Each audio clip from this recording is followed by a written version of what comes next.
What's up, YouTubers? This is your boy Big Metro Fan 12 coming to you with another video game review, and this time I'm reviewing the game RoboCop 2, which was released on the NES by Data East and Paint by the Numbers. Now, RoboCop 2 for the NES is based off of the movie RoboCop 2, which is a sequel to the first RoboCop movie starring Peter Weller. You know what I'm saying?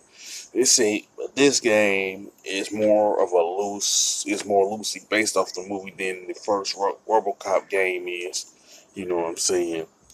And the plot of the game is pretty practically the same as the movie, where RoboCop goes after a gang for selling this street drug called Nuke, which this gang is led by a guy named Kane, who later becomes RoboCop 2. You know what I'm saying? In the movie and all that. And now, as far as the game goes, RoboCop 2 has 14 stages in it, which makes it the longest RoboCop game on the NES. Now, like after you complete a particular stage, you're given a percentage of how many criminals you have arrested. You know what I'm saying, and a percentage of loot that you pretty much confiscated. You know what I'm saying. It could be like 90%. They'll show you, like, for example, you arrested 90% of the criminals and confiscated 85% of the loot. In one stage, it could be 100% for both of them, and on the next stage and all that.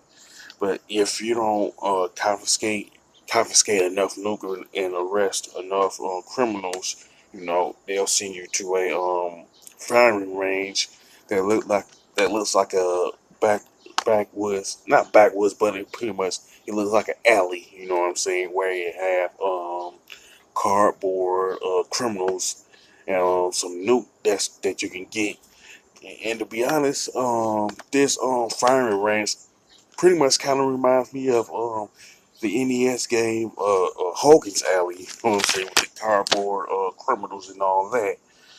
You know, now from an overall standpoint, the criminals in the game pretty much are generic. You know what I'm saying, and they're pretty much your average cookie cutter criminals throughout the game. You know what I'm saying.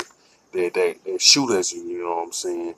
Plus, none of the enemies from the movie, you know what I'm saying, the gang members and stuff, don't even show up in the game and all that, which something that they could have did, in my honest opinion. You know what I'm saying. The only exception is Bane. You know what I'm saying, where you fight him as a human, then you fight him as a RoboCop 2. And those are the only boss battles in the game and all that. You know what I'm saying.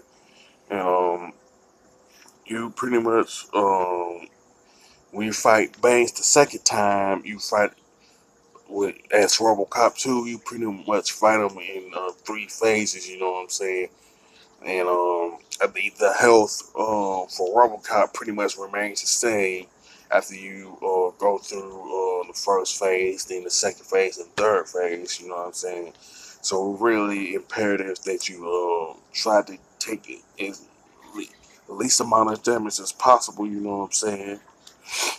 Now, RoboCop 2 has a two-player mode where two players can play the game. You know what I'm saying, where they alternate after one player either dies or complete the stage. You know what I'm saying.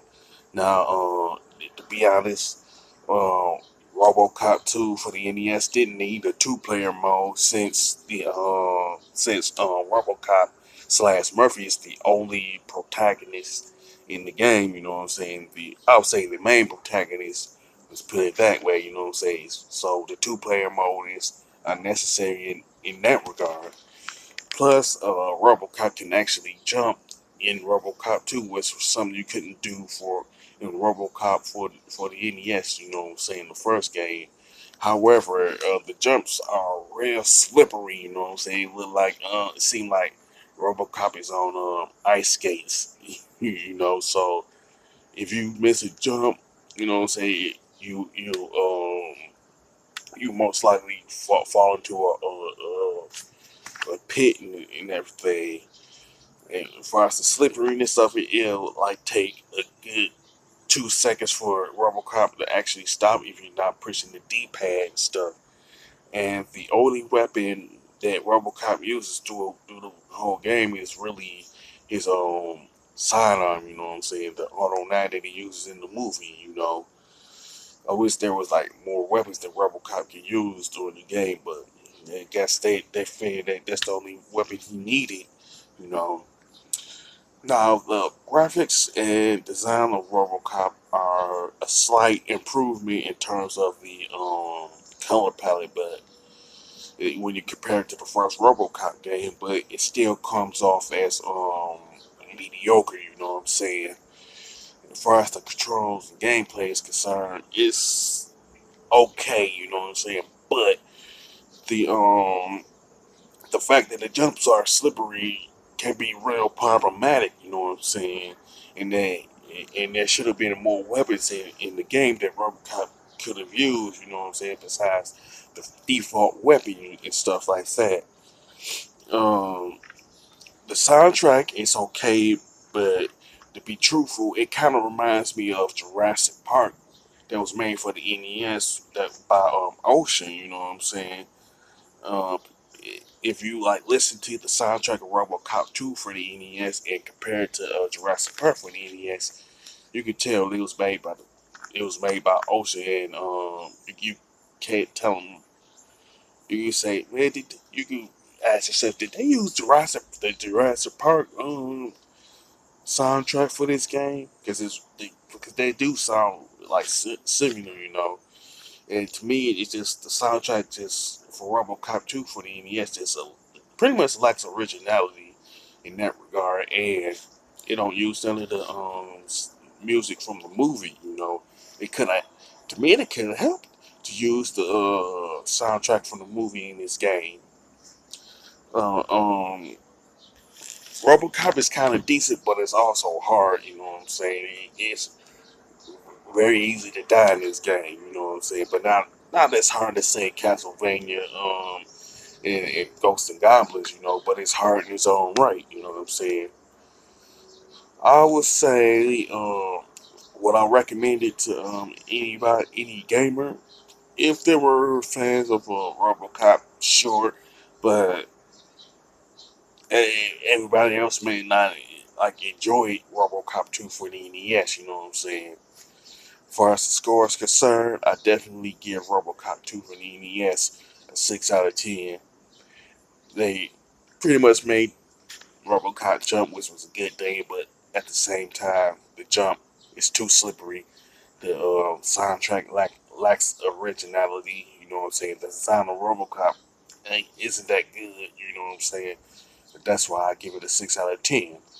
With that being said, if you enjoy RoboCop 2 for the NES, you can mention it in the comment section. If they found more complaints with RoboCop 2 for the NES, you can also mention that. You know what I'm saying? And if you like this video review of RoboCop 2, don't hesitate to click the thumbs up button and don't forget to subscribe. This is your boy Big Metro Fan 12 signing off.